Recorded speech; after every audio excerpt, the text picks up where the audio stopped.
오늘은요 10번째 엄마의 말습관 10번째 시간 부정적인 감정에 대한 반응은 맨 마지막에 하자. 우리가 쭉 이 책을 읽으면서 평소에 내가 아이들에게 했던 말습관 그리고 이런 것들이 좀 많이 불편했겠다, 나 또한 마찬가지, 그런 것들을 한번 생각하면서 읽으면 좋을 것 같은데요. 특히 지금 오늘 이 부분, 이 챕터 우리 많이 공감하실 것 같아요. 그래서 읽어보겠습니다. 첫 번째 이야기. 조금만 주면 밥을 먹겠다고 떼를 부리던 아들이 숟가락을 집어 던지며 억지를 부린다. 엄마가 놀라서 눈을 크게 뜨자 아이도 저 멀리 날아가 떨어진 숟가락을 보며 흠칫한다. 안 먹는다고. 내가 5숟가락만 달라고 했잖아. 안 먹어. 배 안 고프다고. 조금만. 자, 이 상황은 아이가 5숟가락만 달라고 했어요. 그래서 아이가 이렇게 먹었는데 어떻게? 아이가 안 먹는다고 하면서 숟가락을 이렇게 탁 저쪽으로 던졌던 상황입니다. 스스로 5숟가락만 주면 먹겠다더니 억지를 부린다. 엄마는 아들을 물끄러미 바라본다. 그러고 나서 이렇게 말한다. 몇 숟가락을 주면 맛있게 먹을 수 있을까? 아이가 집어 던진 숟가락과 엄마를 번갈아 쳐다본다. 두 번째 이야기. 실컷 놀기만 하는 아이를 보다 못한 엄마가 숙제하라고 소리를 질렀다.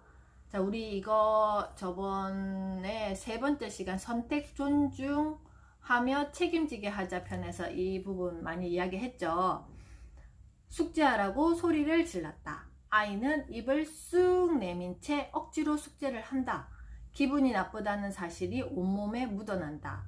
그래도 열심히 숙제를 하는 아이를 보고 있자니 엄마는 혼낸 일도 미안하고 여전히 뽀르통해 숙제를 하는 아이가 안쓰러워 간식을 만들었다. 아이가 좋아하는 떡볶이다. 아이가 숙제를 마쳤다. 엄마한테 혼나고 하니까 좋아? 어차피 할 거면서 혼내기 전에 하면 좀 좋아. 이제 간식 먹자. 내가 좋아하는 떡볶이 했어. 아이가 책과 공책을 소리나게 챙기며 퉁명스럽게 대답한다. 됐어요. 엄마의 기분도 나빠진다. 충분히 공감하시죠? 자, 근데 우리가 가정에서 일상적으로 많이 일어나는 상황입니다. 그래서 한번 쭉 내용 보겠습니다. 아이의 감정을 몰아붙이는 말 대신 어디 숟가락을 집어던져 당장 주워와 라는 말 대신에 몇 숟가락을 주면 맛있게 먹을 수 있을까라고 말한 엄마는 대단히 현명했다. 근데 지금 이 상황은요, 이미 벌어진 상황이잖아요. 이 밥을 먹다가 숟가락을 분명히 5숟가락 먹는다 해놓고 5숟가락 엄마가 주고 있는데 안 먹겠다고 탁 뿌리치는 상황이에요. 그랬을 때 엄마가 평정심을 가지고 몇 숟가락만 먹으면 몇 숟가락만 주면 맛있게 먹을 수 있을까? 정말 강철 멘탈 아니면 이렇게 말하기 어려울 것 같아요. 자, 라고 말한 엄마는 대단히 현명했다라고 했습니다. 그런데 아이가 숟가락을 집어 던지며 자신의 부정적인 감정을 거칠게 표현한 것은 어떻게 해야 할까? 우리가 여기서 잠깐 고민할 거잖아요. 밥을 먹이는 게 먼저인지 이 잘못된 행동을 훈육하는 게 먼저인지 고민이 될 것 같아요. 자, 우리가 평소에 했던 방법은 뭐였어요? 밥을 먹이는 게 먼저이기 때문에 나는 현명한 엄마가 되려고 노력했다. 아니, 이런 행동들은 지금 바로 즉시 고쳐야 돼 해서 훈육을 먼저 했다. 우리가 한번 가슴에 손을 얹고 한번 생각해 보시면 좋을 것 같습니다. 그런데 아이가 숟가락을 집어 던지며 자신의 부정적인 감정을 거치게 표현한 것은 어떻게 해야 할까? 그냥 지나가도 괜찮은 문제는 분명히 아니다. 식사와 거친 행동에 대한 훈육 중 엄마는 순서를 정해야 한다. 무엇부터 할지에 따라 효과는 엄청나게 다르다. 물론 상습적으로 떼를 쓰고 억지를 부리는 아이라면 먼저 엄격한 훈육에 돌입해야 한다. 하지만 아이 스스로도 모른 채 부정적인 감정을 표출한 것이라면 이야기는 달라진다. 자, 보세요. 평소에 우리 아이를, 내 아이를 잘 관찰해야 된다는 이유가 바로 여기에 있습니다.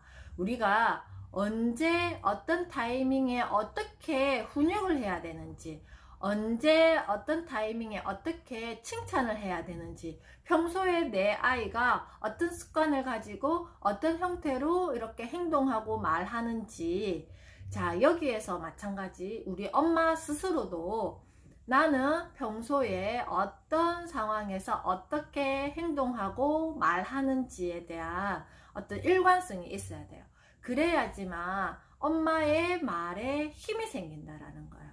엄마의 감정에 따라서 이럴 때는 허용해주고, 이럴 때는 안 된다 그러고, 이럴 때는 화를 내고, 이럴 때는 아이 예뻐라 그러고, 아이가 정신이 하나도 없어요.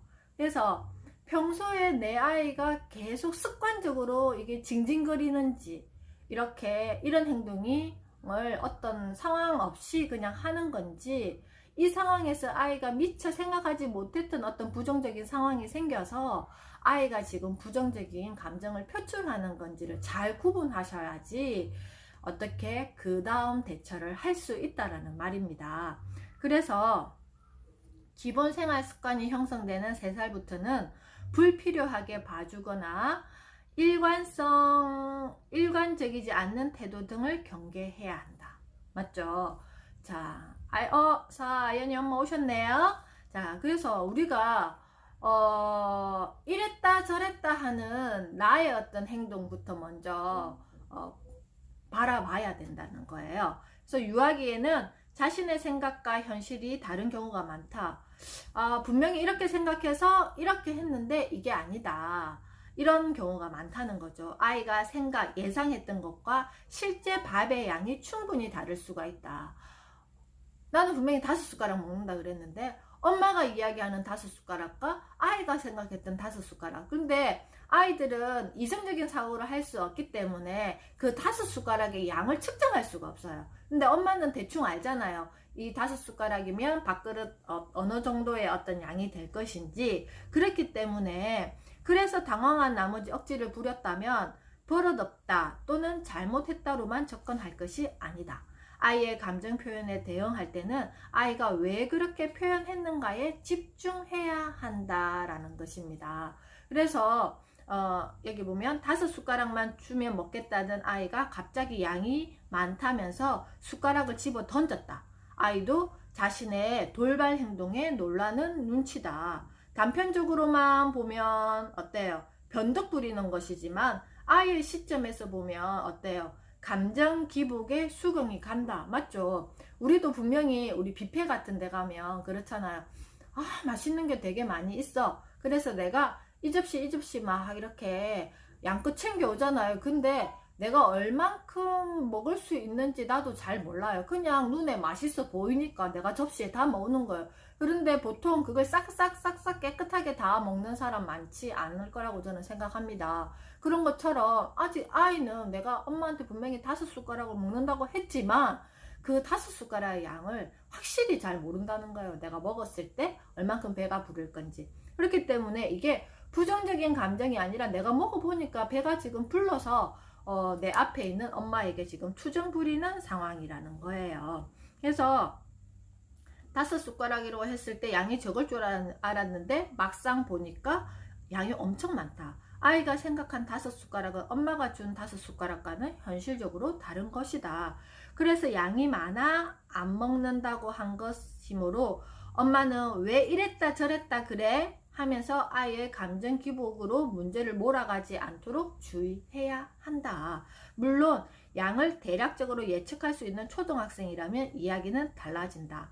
하지만 영유아기의 어린이라면 엄마는 아이의 부정적인 감정을 대할 때 조금 더 신중하게 말해야 한다. 실제로 보니까 생각한 것보다 너무 많아 라고 마음을 헤아려 줘야 한다. 우리 가정은 어떠세요? 밥을 이렇게 펼때 엄마가 대충 우리 아이들이 먹는 양을 알아서 이렇게 밥을 퍼주시는 편이에요. 물론 영아 친구들은 당연히 엄마가 양을 측정하시겠지만 보통 한 5살, 6살, 7살 정도 되면 이제 자기가 밥을 펼 수도 있고 우리가 이렇게 큰 볼에다가 밥을 이렇게 해놓으면 아이가 스스로 자기가 먹을 만큼의 양을 또 이렇게 할 수가 있습니다. 그래서 저는 지금도 우리 아이들에게 밥을 펼 때는 제가 이렇게 잘 안 퍼요. 그냥 이렇게 큰 볼에다가 두고 너가 먹을 만큼만 밥을 떠가지고 와. 오늘도 저희 둘째가 이제 아침을 먹을 때 자기가 뭐 먹고 싶은 반찬을 하나 이렇게 준비해서 먹는데 엄마 얼만큼 할까? 이거 다 할까 말까? 이렇게 이야기 햄을 이렇게 자기가 이렇게 볶아가지고 먹을 건데 다 할까 해서 너가 먹고 싶은 만큼만 해 라고 이야기했어요. 그랬더니 이 아이가 10개를 이렇게 해가지고 후라이팬에 이렇게 구웠어요. 근데 얘가 10개를 먹다가 보니까 양이 너무 많은 거예요. 그래서 엄마 이거 내가 다 먹기가 너무 배가 불러 라고 이야기해서 그러면 너가 먹고 싶은 만큼만 먹어 라고 하민이 엄마 오셨어요 라고 이야기를 했어요. 그래서 이거는 초등학생 이상이 되어서 이성적인 사고를 할 수 있고 이렇게 됐다고 해서 꼭 그렇게 된다고 저는 생각하지 않습니다. 그래서 우리가 엄마가 식사를 준비하는 일이 거의 대부분이잖아요. 그렇지만 내가 먹을 양은 내가 정해서 이렇게 먹을 수 있게 그냥 빈 그릇과 아이들이 펼 수 있는 이렇게 그것만 상황만 만들어주면 아이들이 스스로 내가 먹을 양만큼 하며 식사 시간에 엄마와 어떤 이런 다툼, 그러니까 밥을 먹을 거가 안 먹을 거가 아니라 밥을 먹는다는 조건에서 너는 얼만큼 먹을 거니? 라는 이렇게 조건을 두는 것도 저는 괜찮은 것 같아요. 그래서 실제로 보니까 생각한 것보다 너무 많아 라고 마음을 헤아려 줘야 한다 했습니다. 그렇다면 엄마는 숟가락을 집어던진 아이의 잘못된 행동에는 어떤 말을 해야 될까? 자, 밥 먹는 상황에서 숟가락을 집어던졌는데 이거 집어던진 것 갖고 훈육하기 시작하면 밥도 못 먹고 엄마의 감정과 아이의 감정은 어떻게 되겠어요? 그 내용이 나옵니다. 잘못된 행동을 먼저 짚고 넘어가야 하지 않을까라고 생각하겠지만 부정적인 감정에 대한 대응은 나중에 하는 것이 도움이 된다. 왜 그럴까? 당황스럽고 부정적인 아이의 감정이 가라앉으면 이 과정에서 엄마의 마음도 함께 가라앉습니다. 그 상황에 일단 조금 시간이 지나면, 왜냐하면 탁 자극되어 있던 뇌의 신경 전달 호르몬이 시간이 지날수록 좀 희석되면서 좀 옅어지거든요. 그래서 방금 그 상황에 우리가 조금 둔감해지기 시작해요. 그래서 시간을 조금 벌어야 된다는 거죠. 숟가락을 다시 주워 오라는 말을 화내지 않고도 충분히 제대로 전달할 수 있기 때문입니다. 부정적인 감정에 대해 마지막에 반응하는 이유다. 만약 엄마가 너 어디다가 숟가락을 집어던져 다시 주워와 라고 말했다고 가정해보자. 그러면 아이가 순순히 네 알겠어요 엄마 제가 잘못했어요 얼른 가서 숟가락 주워올게요 라고 할까요? 이게 정답일 것 같죠? 이렇게 이야기하는지 모르겠어요. 매라도 들어가지고 지금 당장 이렇게 안 그래요, 그죠? 매라 들어가지고 정말 이거 매가 무서워서 말할 수도 있겠죠. 그렇지만 그거는 자동적으로 자기가 스스로 생각해서 하는 말이 아니라 그냥 행동적 반응이에요, 이게. 그죠? 그래서 얼른 가서 숟가락 주워 올게요 라고 할까? 그렇지 않을 것이 불보듯 뻔하다. 결국 본 말이 전도되어 어떤 것도 성공할 수 없다는 이야기다. 기분 좋게 내가 아이를 위해서 식사를 준비했는데 밥도 제대로 먹지도 못하고 숟가락 던지는 행위에 대해서 어떻게 훈육도 제대로 못하고 결국 아이는 혼나고 엄마는 혼내고 부정적인 감정만 점점 더 커질 뿐이다. 아이와 엄마는 감정 싸움으로 대립하고 일명 맞짱 상황이 벌어진다. 결코 문제는 해결되지 않는다. 하지만 순서만 바꿨을 뿐인데 아이는 밥을 먹고 잘못된 행동도 바로 잡았으며 엄마라는 인격체를 통해 부정적인 감정을 바람직하게 해소하는 방법도 배웠다. 정말 근사하지 않은가? 자, 유치원에서 어린이집에서 친구들이 많이 생활을 해요.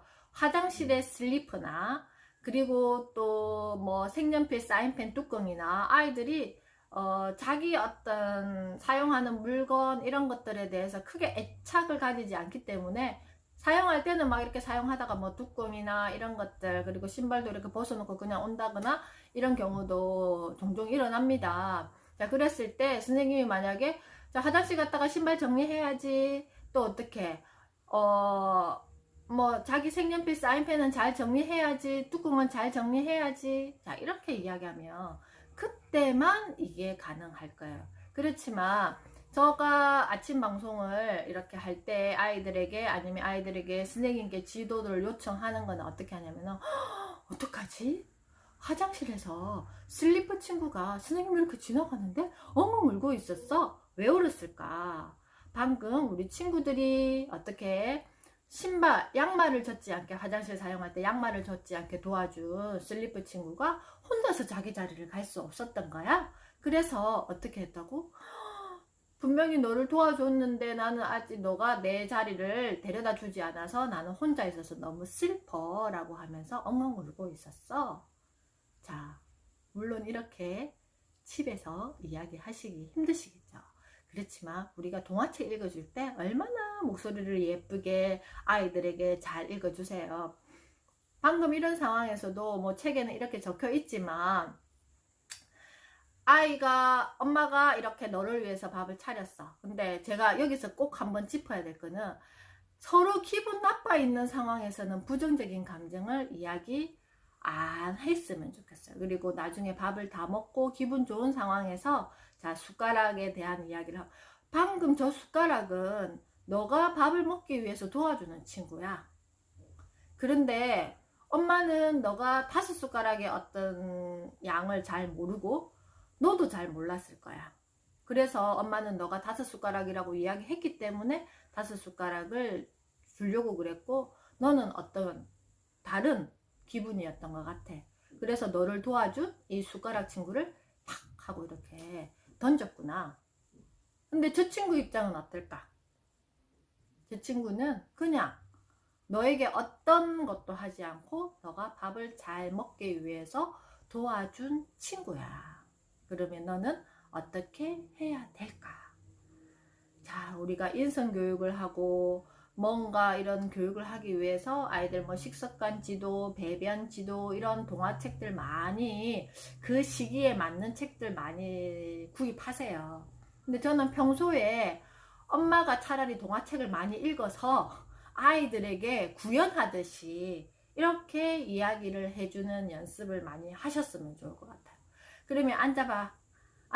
비슷한 예로 6살 차는 아침에 토끼 인형이 말을 걸어주면 짜증내지 않고 맞아요. 아이들은 모든 주변에 자기가 애착을 가지거나 아니면 아이들과 관계하는 어떤 것들을 친구로 만들어 주시면 돼요.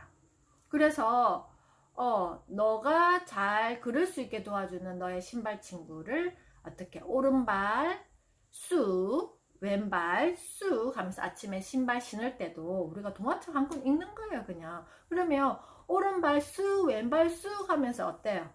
아이도 즐겁고 빨리 온나 빨리 가자 차 올 때 됐다 신발 신으라 자 이렇게 하지 마시고 조금 늦으면 그냥 차 보내고 그냥 데려다 주시면 되는데 그 막 5분 10분 막 이렇게 그 하루의 어떤 상황에 대해서 너무 막 그 애착을 집착하고 이렇게 안 하셨으면 좋겠어요. 어차피 그러면 오늘 5분 늦어서 못 챙겼으면 내일 5분 빨리 챙기면 되고 이런 어떤 여러 가지 상황에서 우리가 좀 유연하게 아이들에게 이렇게 이야기를 해야 될 것 같다. 그래서 아침에 만약에 옷 입는 것 때문에 힘든 아이들이 있으면 오늘 저녁에 이제 미리 아이와 이야기해야 되겠죠.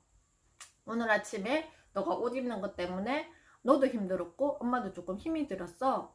그러면 어떻게 하면 좋을까? 너가 옷을 미리 내일 입을 거를 준비해 놓을래? 그러면 아니면 엄마가 미리 준비해 줄까?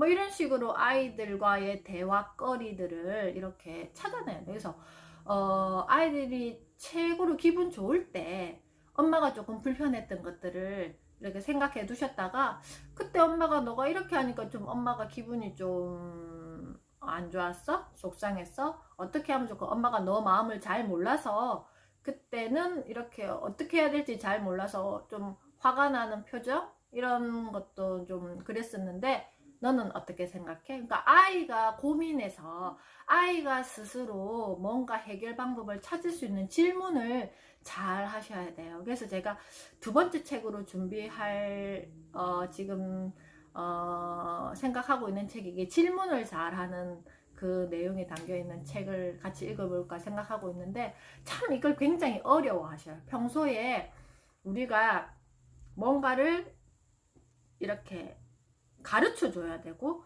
알려줘야 되고, 그래서 엄마 너무 바쁜 거예요. 매일 옷 입는 거부터 밥 먹이는 거부터 뭐 챙겨서 보내는 거, 나중에 초등학교 가면 애 알림장부터 뭐 통신문 오는 거부터 계속 엄마가 다 해줘야 되니까 내가 에너지가 다 딸려가지고 나중에 진짜 좋은 말을 해야 될 타이밍을 다 놓치고, 결국은 결정적인 시기에 팍 그냥 쌓여있던 게, 어제 했잖아요. 욱 하다가 화를 낸다고. 맞죠? 그래서 그런 것들을 좀 잘 그때그때 생각하면서 해야 될 것 같습니다. 아이의 감정에 엄마가 감정적이면 안 되는 이유입니다. 108페이지. 평균적으로 30살 넘게 차이 나는 엄마와 아이의 감정 싸움은 애초에 가당치 않습니다. 싸움이 되겠어요? 이성의 사령탑인 전두엽 발달이 완성된 엄마는 감정뇌인 변형계만 발달한 아이의 감정에 감정적으로 대처하면 안 된다라는 거야. 아이들은 감정 영역이 지금 굉장히 활발해 있어요. 그래서 앞뒤 계산하지 않고 팍 하고 이렇게 뿜어내는 거예요. 제가 우리 집 사춘기 딸 때문에 고민을 하면서 저 사춘기의 어떤 내 상황은 어떤 상황일까 궁금해서 찾아봤더니, 만 13세 때 딱 이 정상이 온다 그러더라고요. 이 변형계, 감정의 변형계가 활발해서 그냥 감정적으로 팍 쏟아내는 시기가 만 13세 전후라고 합니다. 그래서 그렇구나 라고 제가 이해했던 적이 있습니다. 그러면 아이가 배울 것이 없어요. 이런 상황에 아이의 감정을 이해하면서 방향을 바로 잡아야 할 엄마가 감정적으로 먼저 대응하면 엄마도 예상치 못한 방향으로 가게 됩니다.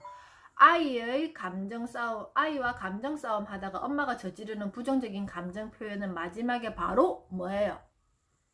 체벌이다. 엄마는 아이의 감정에 휘말리지 않고 아이의 부정적인 감정만을 바로 잡아줘야 된다. 그래야 바른 행동으로 이어지기 때문이다. 아이가 부정적인 감정을 표출할 때 엄마는 전두엽을 가동시켜 곧바로 해결해야 할 일의 순서를 정한다. 먼저 아이의 잘못된 행동을 지적하기 전에 감정을 헤아린다. 집어던진 숟가락은 나중에 주우면 된다. 감정적으로 가르침이 제대로 전달되지 않기 때문이다. 그런 의미에서 아이의 나쁜 감정을 우선 알아주고 시작하는 엄마의 말은 굉장히 훌륭하다. 생각보다 많으니까 먹기 싫었어. 내가 5숟가락이라고 했잖아 라는 말을 이만큼 하고 싶었지만 양의 개념이 발달되지 않았음을 얼른 인정하고, 그러면 내가 먹을 만큼만 덜어볼래? 이 정도면 아이의 나쁜 감정이 가라앉게 된다. 여기서 절대 건너뛰면 안 되는 과정이 있다. 아이가 부정적인 감정으로 인해 표출했던 좋지 않은 행동은 제대로 짚고 수습하는 것이다. 이제 할 일이 있어. 저기죠. 너를 밥 먹게 도와준 숟가락 친구는 어떻게 할까? 엄마가 가리키는 곳에 아이가 집어던진 숟가락이 있다. 아이는 어떻게 해야 할까? 조금 전 생각보다 많은 밥의 양으로 인해 스트레스를 받아 그 상황으로부터 회피하고 싶었던 아이에게 코르티솔 같은 호르몬이 분비된다. 뇌에서 스트레스에 가장 취약한 영역이 전두엽이라고 스트레스 전문가들은 입을 모아 말한다. 전두엽은 생각과 결정의 CEO다. 아이가 혼이 나는 부정적인 감정으로 가득하며 스트레스를 받아 엄마가 좋은 이야기도 모두 꾸중이나 질책으로 들릴 뿐이다. 미국의 심리학자 로렌스 콜버그의 도덕성 발달 이론을 살펴보며 도덕성 발달의 가장 높은 단계는 옳은 것이기에 따른다이다. 가장 낮은 단계는 혼이 나거나 벌을 받지 않기 위해서 따르는 것이다. 굴종의 상태가 아니라 옳은 것이기에 자발적으로 따른다는 도덕적 가치를 지닌 아이로 키우려면 엄마가 하는 말의 순서가 무엇보다 중요하다. 엄마 말의 순서를 바꾸는 것은 아이를 멋대로 키우겠다는 의미가 아니다.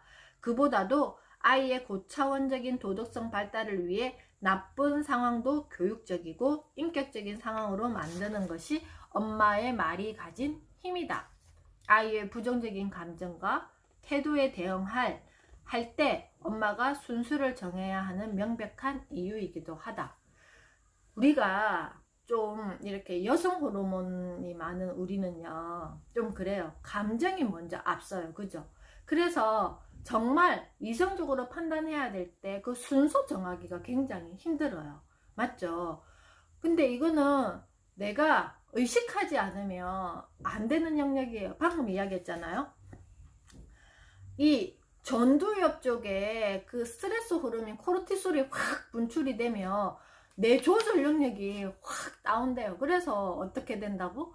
먼저 그 스트레스 받은 어떤 감정에 대해서 확 이렇게 내뱉게 된다는 거. 한번 내뱉으면 또 어때요? 조금 시원하잖아. 우리가 와 이렇게 막 하고 나면 좀 시원한 것도 물론 있잖아요. 근데 아빠들은 좀 보면 이런 거에 있어서 좀 순서 정하는 게 좀 이성적인 어떤 판단을 잘 하실 수도 있어요. 그래서 엄마가 막 저거 어떡하지 이렇게 생각하는 상황도 아빠들은 좀 보면 좀 무던하게 그거를 바라보는 경향이 있어요. 별로 크게 중요한 상황이 아니거든. 근데 엄마가 생각할 때 왜 육아에 관심이 없지? 내가 이만큼 하는데 아빠는 왜 저렇게 할까? 라고 하지만 이게 그게 대해서 크게 예민하게 반응하지 않는 뇌 구조를 가지고 있기 때문에 그런 거예요. 그래서 엄마도 그런 연습을 많이 하셔야 된다. 우리는 그 영역이 약하기 때문에 내가 어떤 이런 부정적인 상황이 생기면 정말 남의 아이 보듯이 이 마음 세팅을 다시 해야 돼요. 옆에 내 아는 지인이 애랑 같이 밥 먹으면서 둘이서 그렇게 실갱이 하고 있으면 매를 들고 와가지고 저 숟가락 들고 와 뭐 아니면 고함 질러요 저 숟가락 들고 와야지 너가 엄마가 얼마나 힘들 건데 이렇게 이야기 안 하실 거잖아요. 아 저럴 때 그만 좋게 하고 밥이나 좀 먹이고 나중에 숟가락 이야기를 하면 뭐 좀 이왕 먹을 거 좀 좋게 먹이겠구만은 또 우리 내 아이가 아니고 옆에 상황이면 우리가 그렇게 또 마음 전환을 팍 할 수 있잖아요. 그것처럼 어떤 부정적인 상황에 내가 어떤 말을 순서대로 해야 돼. 그래서 한 템포 좀 큰 숨을 3번만 이런 상황이 생기면 말부터 내뱉지 말고 어떻게 지금 연습해 보겠습니다. 한 번, 또 2번, 또 3번 하고도 팍 이런 말은 잘 안 나갈 거라고 저는 생각합니다. 그래서 딱 그 상황을 만나면 우리가 3번 큰 숨쉬기를 하고 다시 그 상황을 한번 쳐다보는 연습을 해보시면 좋을 것 같습니다. 말에도 순서와 강약이 있다. 엄마가 아이의 감정을 알아주는 것이 혹시 불난집에 부채질하는 것은 아닌지, 물에 기름을 붓는 격이 되어 아이의 감정을 격하게 만드는 것은 아닌지 돌아보면 도움이 된다. 이를테면 아이의 기분이 좋지 않을 때 그 감정에 대해 파고들지 말고 가볍게 지나가는 것도 아이의 공감 능력을 높여주는 하나의 방법이다. 앞에서 제시한 2번째 이야기에는 엄마한테 꾸중을 듣고 겨우 숙제를 마친 아이가 나온다. 아이에게 어떻게 접근하면 좋을까? 어차피 할 거면 혼내기 전에 하면 좀 좋아? 라는 말은 엄마 딴에는 숙제하니까 기분 좋고 홀가분하지. 다음부터는 혼나기 전에 스스로 하렴. 아까 혼내서 미안해 하는 마음으로 하는 말이었지만 당연히 아이에게는 이런 마음이 전달될 리가 없다. 아이 입장에서는 돌아보면 다음과 같다. 숙제를 안 했다고 혼이 났고 기분 나쁘다. 하기 싫은 숙제를 했으면 짜증이 난다. 책상 앞에 오래 앉아 있었더니 몸과 마음이 모두 힘들다. 굉장히 지친다. 때마침 엄마가 자신이 좋아하는 떡볶이를 만들었다. 그런데 들리는 말은 비난 이절이다. 아이의 뇌 속에는 다시 투쟁과 도피의 반응이 일어나며 스트레스 호르몬이 증가한다. 그러니 나오는 말이 됐어요 라는 말이다. 엄마한테도 또 부정적인 감정이 또 일어나죠. 당연히 기껏 애쓴 보람도 없고 숙제를 한 아이도 떡볶이를 만든 엄마도 모두 애썼는데 말이다. 어떻게 말했다면, 이렇게 말했다면 어땠을까? 숙제하느라 힘들었지? 내가 좋아하는 떡볶이 만들었어. 사람은 좋은 감정을 느꼈던 일을 자주 하려는 성향이 있다. 이른바 칭찬의 효과다. 감정도 마찬가지다. 부정적인 감정을 자꾸 들추면 스트레스 호르몬인 코르티솔 수치만 올라간다. 그러므로 어떻게 하면 기분이 좋아질까에 집중해야 한다. 행복 호르몬인 세로토닌 수치가 높아져야 기분이 좋아진다. 그래야 전두엽의 기능이 좋아져서 엄마 말에 대한 집중도가 높아진다. 화가 나면, 즉 부정적인 감정이 많으면 안 들리고 투정과 방어 기제만 높아진다. 할 말은 하되 순서만 바꿔도 효과는 정반대다. 자, 여기 111페이지 여기 중간에 있는 사람은 좋은 감정을 느꼈던 일을 자주 하려는 성향이 있다부터 할 말은 하되 순서만 바꿔도 효과는 정반대다에 별 3개 하겠습니다. 자, 꼭 기억하세요. 우리가 눈에 보이지 않는 내 감정들은요, 무엇으로 조절되냐 하면은 내가 느끼는 감정으로 인해서 내가 분비시키는 호르몬에 의해서 내가 조절당하고 있어요. 그렇기 때문에 스트레스 호르몬은 코르티솔 호르몬. 아, 내가 지금 코르티솔 호르몬이 분비되어 있구나. 그래서 지금 이런 감정들이 생기구나를 인식하셔야 된다는 거예요. 내가 이런 말을 하면 저 아이가 저런 스트레스 호르몬인 코르티솔 호르몬이 분비되어서 저 아이의 어떤 정서나 공감 능력이나 지금 해야 되는 거, 밥을 먹거나 숙제를 하거나 무언가를 생산적인 일을 해야 될 때 할 수 없구나. 무엇 때문에? 스트레스 호르몬이 코르티솔 때문에를 과학적으로 접근하셔야 된다는 거예요. 무조건 이게 감정적으로만 하면 결국은 시간 낭비, 내 에너지 낭비, 그 시간에 좋은 기분으로 다른 것도 할 수 있는데 결국 하지 못하고 어때요? 서로 부정적인 어떤 the end 결말을 가져오잖아요. 그렇기 때문에 꼭 이거 행복 호르몬인 세로토닌 수치가 높아져야 기분이 좋아진다. 차라리 그럴 때는 밥 먹지 말고 애 손잡고 밖에 나가버리세요. 그렇게 하고 그냥 한 바퀴 돌고 들어오세요. 그러면 들어와서 배가 고파서 밥을 먹지 않겠어요? 뭔가 꼭 그 상황에서 반드시 이거 해야 된다가 아니라 뭔가 다른 대처 방법들을 많이 내 어떤 장착을 시켜놔야지 끄집어낼 거리가 많죠. 엄마 나 배고파 맛있는 거 해줘. 냉장고에 신선한 재료들이 많이 있어야지만 내가 아이들이 원할 때 내가 먹고 싶을 때 맛있는 음식을 먹을 수 있잖아요. 내가 요리할 수 있잖아요. 그죠?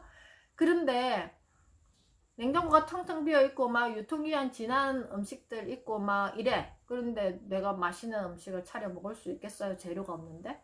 그것처럼 우리가 지금 계속 신선한 재료를 만들고 있는데 그 재료를 가지고 우리가 어떻게 요리할 것인가를 서로 배우고 있는 중인 것입니다. 그래서 아이의 부정적인 감정에 대한 반응은 맨 마지막에 하자. 먼저 안아주고 알아주고 나서 나중에 가르쳐도 결코 늦지 않다. 주인공은 마지막에라는 이치의 적용이다. 부정적인 감정에 대처하는 방법을 잘 가르치기 위해 맨 마지막이라는 순서를 활용하는 것이다. 아이를 버릇없게 키우고 막 이렇게 하라는 개념이 아니라 어때요? 이런 어떤 감정들을 잘 서로 이런 상황을 만났을 때 엄마랑 아이랑 서로 이야기하면서 그 문제 해결 능력을 키우는 거잖아요. 앞으로는요, 미래 시대에는요, 암기 수업, 암기 과목, 암기로 하는 공부는 필요 없어요. 뭐가 필요하느냐면요, 문제 해결 능력을 키워준 아이들이 미래 인재라는 거예요. 그런데 문제 해결 능력을 키워주는 걸 이런 식으로 착각하시면 안 돼요. 우리가 수학 문제를 잘 푸고, 국어 문제를 잘 푸고, 영어 문제를 잘 푸는 게 문제 해결 능력이 키워지는 게 아니다라는 거예요. 그거는 우선에 학교에서 성적을 잘 받기 위한 수치화된 어떤 점수일 뿐이고, 나중에 이 아이가 어제 이야기했죠. 20살이 되었을 때 나의 어떤 정말 내가 100% 사회화된 성인이 되었을 때 이런 어떤 작은 상황들의 문제 해결 능력들이 쌓아져서 결국 어떻게 되겠어요? 어떤 실패나 좌절이나 힘든 상황이나 내가 해결해야 될 문제를 만났을 때 코르티솔 대신에 뭐가 나온다고요? 세로토닌이 나온다는 거예요. 왜? 내가 어렸을 때부터 이렇게 정립된 것들이 많잖아. 정말 사소한 것들. 아침에 내가 옷을 챙겨 입는 거, 날씨가 추우니까 어떤 옷을 입어야 되는지, 그 다음에 또 뭐예요? 오늘 신발은 뭘 신을 것인지, 내가 먹을 밥의 양은 얼만큼인지, 나는 이만큼 먹었을 때 딱 좋았어. 뭐 여러 가지 상황들에 대해서 우리가 너무 많이 엄마가 헬리콥터맘도 아니고, 이것도 아니고, 뭐 잔디깎기맘도 아니고, 이것도 아니고 저것도 아닌데 너무 앞장서가지고 다 해주신다라는 거예요. 아이가 심심할 수밖에 없어요. 그럼 아이는 공부하는 기계가 아니잖아요. 딱 차려놓으면 밥 먹고 놀이방 가지고 놀고, 그 다음에 또 어떻게 해요? 학교 갔다 오면 숙제하고, 학교 갔다 오면 학원 가고, 또 숙제하고, 엄마가 딱 밥 차려주고 또 밥 먹고, 이렇게 하면 정말 나중에 아이들의 멘탈이 매우 약해져 있다라는 거예요. 그래서 이런 것들, 우리 집에 책 한 권 없어도 돼요. 엄마가 책 열심히 읽으시면 돼요. 열심히 읽고 아이에게 매일 동화 구연하듯이 도와주시면 된다라는 거예요. 그래서 우리가 이렇게 책을 읽는 이유도, 서울대 장대익 교수님도 그랬어요. 우리 미래 인재형으로 키우기 위해서 내 아이에게 무엇을 해야 됩니까? 라고 여쭤봤더니 엄마가 책을 많이 읽으시면 됩니다 라고 답을 하셨어요. 얼마 전에 제가 강의를 들었는데요. 그래서 우리가 이렇게 책을 함께 읽어보니까 그런 것 같지 않아요? 제가 페트병 뚜껑을 가지고 놀이를 하시라고 이렇게 말씀드린 것도, 우리가 보세요. 놀잇감을 사서 하면 그건 아이가 주인인 거예요. 그치만 뭔가 돈을 들이지 않고 이런 것들은 그냥 엄마, 아이, 이거 어떻게 할까? 정답이 없잖아요. 그죠? 정답이 없는 상황에서 우리가 여러 가지로 이렇게 해볼 수 있는 경험이 쌓인다라는 거예요. 그래서 자, 감정에 대한 이야기 우리가 4시간 4회에 걸쳐서 이렇게 나누었습니다. 자, 내일은요 사회성에 대한 아이의 사회성을 높이는 엄마의 말습관 챕터 3의 1인데요. 단호한 말로 사회성의 기본을 만들어주자 해서 내일은 사회성 기르기를 위한 또 엄마의 말습관 함께 책 읽어보도록 하겠습니다. 오늘도 수고 많으셨습니다. 감사합니다.